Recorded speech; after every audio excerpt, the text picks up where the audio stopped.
Hello and welcome to my money making guide, episode 3.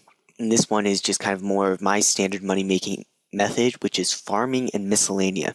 And I use these two all the time, every week, and I make a bunch of money because of it. And I know Runeshark just released their guide on Miscellania, but I'm just going to throw a few more details out there, and I'm going to assume that you kind of know about it anyway. So I'm going to have it out there, and it's more just to be there. But the farming more where I'm going to be talking about and a lot of information on farming and stuff like that. So I hope you enjoy. The requirements, if you're going to be using lunar magics, you need 87 magic. You need the various farming levels, whatever seed you're going to be planting, you obviously need the farming level for it. I really recommend having Explorer's Ring 3 or 4. You can teleport to Falador, but I'm just going to say have an Explorer's Ring 3 or 4. It's a lot easier to get. And then the quest, you do need to have Ghost Ahoy done if you're going to use the Mortania farming patch, because you need the actual file. I would recommend having My Armor's Big Adventure done, so you can use the patch in Trollheim, and that one can't get disease, so that's kind of nice. But if you're going to have My Armor's Big Adventure done, you need to either have the Love Story quest done, so you can use Trollheim teleport tablets, or you need the Trollheim patch teleport from Livid Farm. And really, if you're going to be able to use that on Lunars, you have to have one of those two options. So if you're going to be on Lunars during your farming run, then you want a mud staff of some kind, a Hourdone cloak 2 or 3. This is not necessary. It just gives one free teleport a day to the Hourdone patch, or an Hourdone cloak 4, which gives unlimited teleports, and a Falador shield 3. And this is really not necessary at all. It just gives a little bit of extra experience, which can be kind of nice. Then in your inventory, you want obviously your seeds. Then you want laws, natures, and astral ruins. Obviously you're on Lunar, so you do need the astral ruins, and these give, between these three, it gives teleports to the Fishing Guild, and obviously with the Mudbow stuff as well. Fishing Guild, Catherby, and it gives the ability to cast Super Compost and also Cure Plant. So it gives basically everything that you could possibly need during a farming run. You do want an Ectofile. This is so you can get to the farming patch that's in Mortania, or Mortania, whatever it is. And you want an Explorer's Ring 3 or 4 because of the Cabbage Port option to get to the farming patch near Falador. And then Trollheim tablets, or if you've unlocked the Trollheim teleport spell, wherever that is, right there. I have not, because it's such a high level, but it requires so much time at Livid Farm. But if you have that, then you don't need Trollheim teleports. And then if you have them, you want magic secateurs, or however you want to say that. I'm not really sure. And basically these give you 10% bonus on the amount of herbs you get. So it gives you basically just a little bit more money, which is always very helpful. And that's about it for the gear that you need. So if you have normal magics, you need 45 magic for Camelot teleport. You need various farming levels. Once again, just for whatever seed. The Explorer's Ring 3 or 4 again. Once again, I still recommend having Ghost Ahoy done and My Arm's Big Adventure. And Legends Quest is very helpful on this, because if you're going to be using the skill necklaces, then you're going to need to be able to go into the Legends Guild to recharge your amulet, or your necklace. So having the Legends Quest done is very helpful if you're going to be using normal magics. And if you're going to be on normal spellbook, I'm not, by the way, but if you're going to be on normal spellbook, then I would recommend bringing a Staff of Air. It's not necessary, you can just bring Air Ruins instead. And then you'll want your seeds, obviously, Law Ruins to teleport to Camelot, a way to get to Trollheim, so you can either bring the Trollheim teleports, where it's 2 Laws and 2 Fires, or just 10 Trollheim teleport tablets. Then you want skills necklaces. These get you to the Fishing Guild. See right there. And you recharge them in the Legends Guild, so it's not too far away from there. an Explorer's Ring 3 or 4, once again for the same reason as Lunars, Ectophile, and Magic Secateurs again. And then you'll have your Super Compost in your inventory instead of using the Compost spell.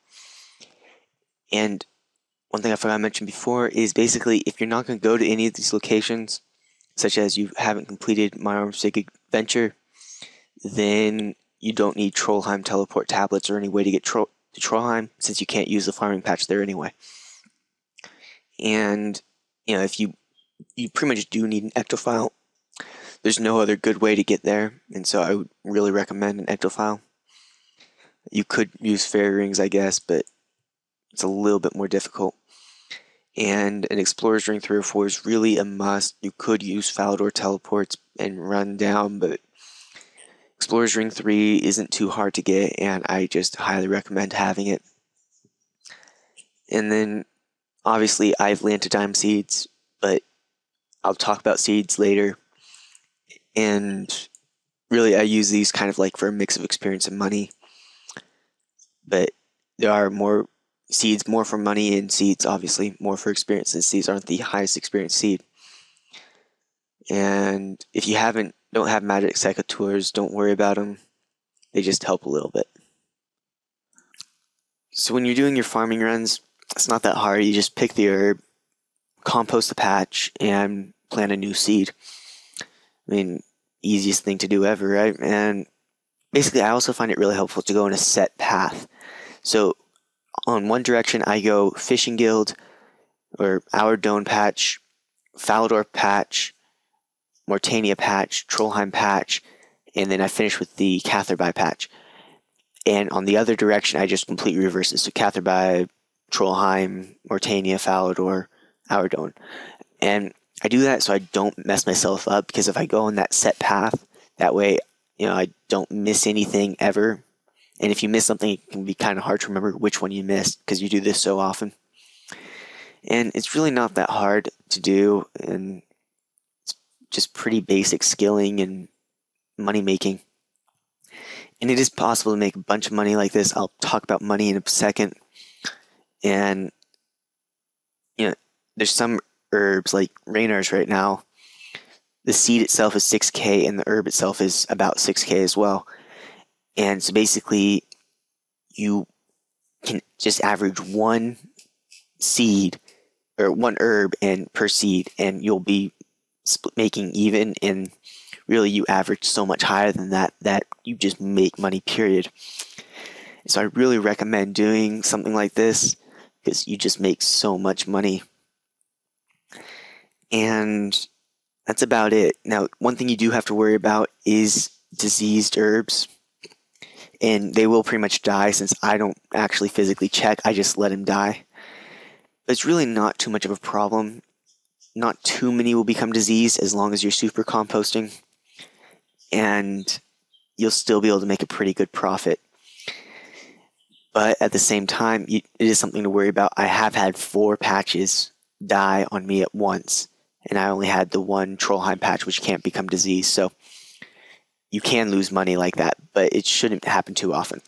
I'm going to talk about this more in a second, but I just wanted to show you that I do have evidence.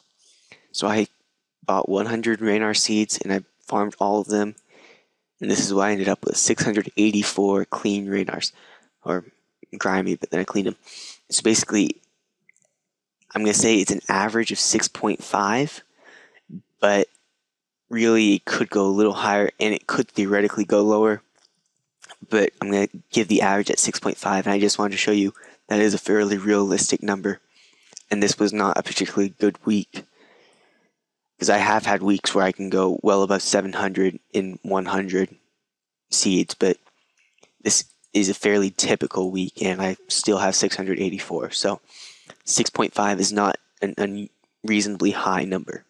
So the basic calculation for determining the amount of money you make is herb price times 6.5, which is the approximate herbs per seed, and that kind of includes the deaths and stuff like that too.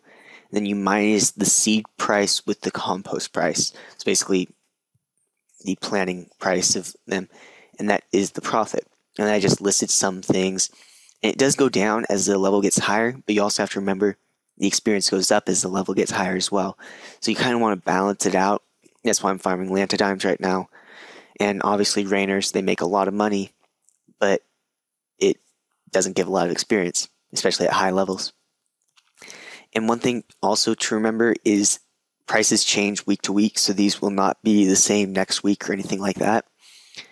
And you kind of have to predict, since you probably won't sell it the day you buy the seeds, so you kind of have to predict where it's going a little bit as well. And with these calculations, basically, I can personally get around 1,000 total herbs, which is about 150 seeds planted per week.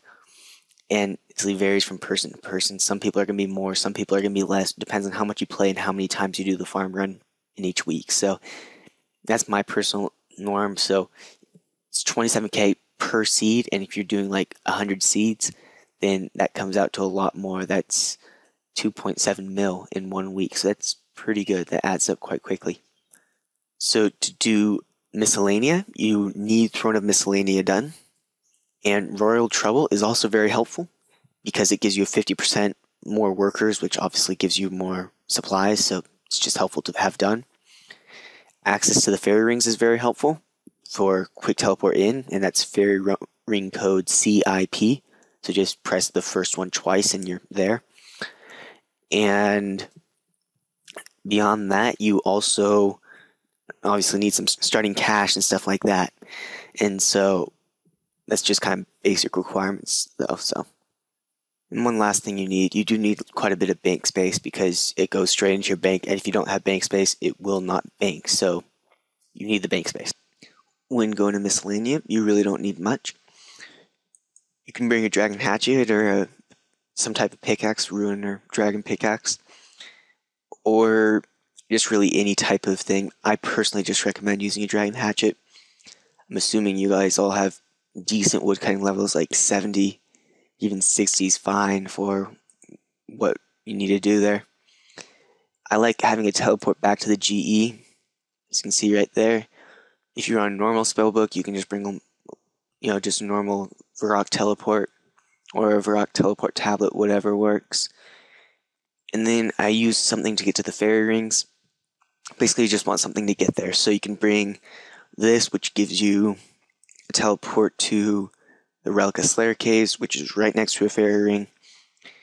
Or if your house is in like a place like Yanil, then you can bring a house teleport and run to the western side of Yanil, and there's a fairy ring up north towards the maze. Or there's so many options for fairy rings. There's one between the GE and Edgeville.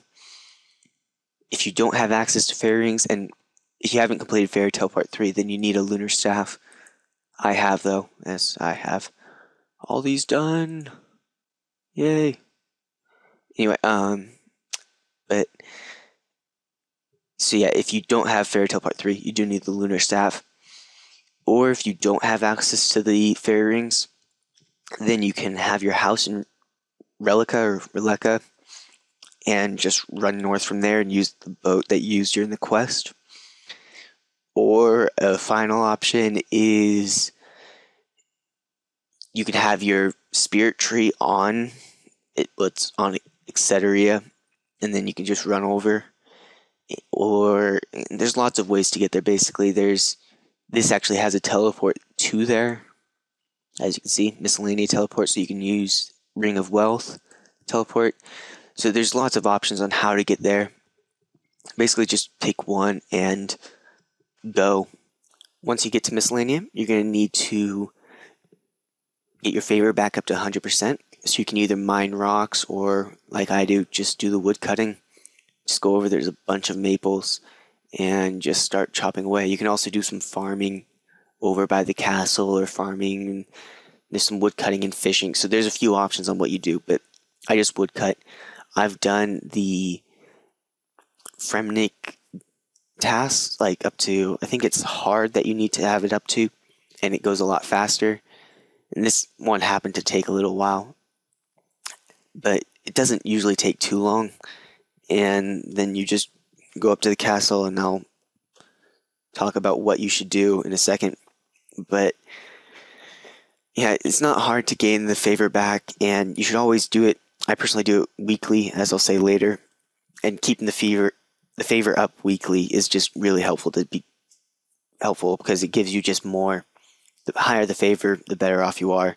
So basically, mine generally goes from 93 to 100% all the time, and that obviously just makes it that much better. And yeah, and then you just kind of run up. It doesn't really matter which way you go. Both eventually get to the throne room and into the throne room. So there are three fairly consistent things that in the kingdom that are good money makers. So basically, one is wood, the other two are mining and herbs. Now, I probably should actually have max on wood. I don't know why I actually don't right now. So if I went ahead and did that. Basically, you do want max on wood. Basically, each one, if you want to think of each little bar as a worker, there's 10 per bar, and if you've done Royal Trouble, you have 15. Now, wood is a little bit more luck-based, so occasionally you will get more money or less money, depending on the amount of magic seeds and stuff like that that you get. And obviously, like magic seeds, U seeds, stuff like that are what you really want. And then you also have herbs, and that's the other one. So it's herbs or mining, really. Now I usually leave about 1.5 mil in the coffers every week, and I do advise you collect it every week. Collecting it more often is really not worthwhile, and I think ideally it's 10 days is when you want to collect. But at the same time, I find it hard to count 10 days, whereas normally I do this on Saturday, so I'm actually doing it a day late. But so it's been 8 days in case you're wondering. But if you collect it every week, like every Saturday or every Sunday or whatever, it just makes it a lot more consistent, a lot easier to remember. And then, so after you've done that, then you just want to collect. Now you can manage before you collect, but you have to do the right click options. And if you do the manage before you collect, then whatever you do in the managing part is affected by your collecting part. So if I just click collect, and there you go. So I got quite a few bird's nests, quite a few maple logs, but they're not that worthwhile. And then your coal will cover quite a bit of your costs, and then there's some few gems. And then also the bird's nest will also cover the majority of your costs. So, and then after that, banks, you do need bank space for this. I'll probably mention that earlier, but oh well.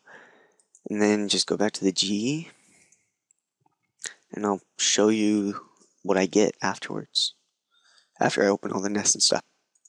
Okay, so this is everything I got. I did get one spirit seed, and obviously that doesn't have any value, but it is a lot of farming experience, so it is something else you can get. And one U seed, but quite a few of the papayas, which is kind of nice. A few maples.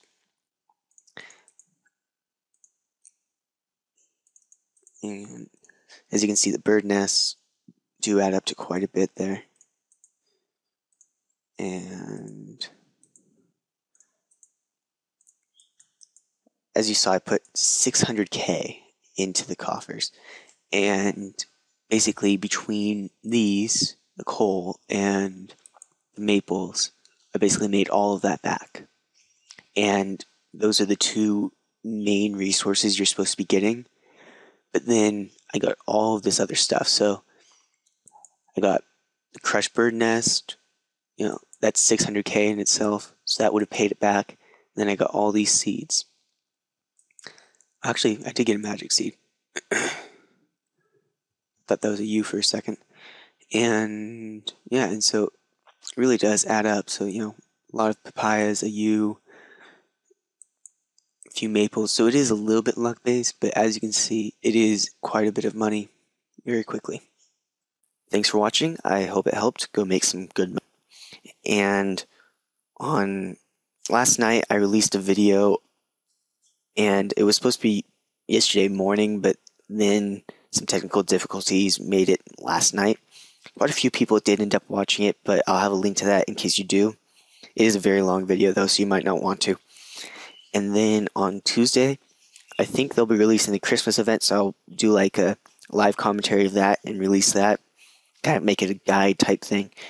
And then Thursday will be a new achievement diary, and subscribe for those and rate and comment on this video.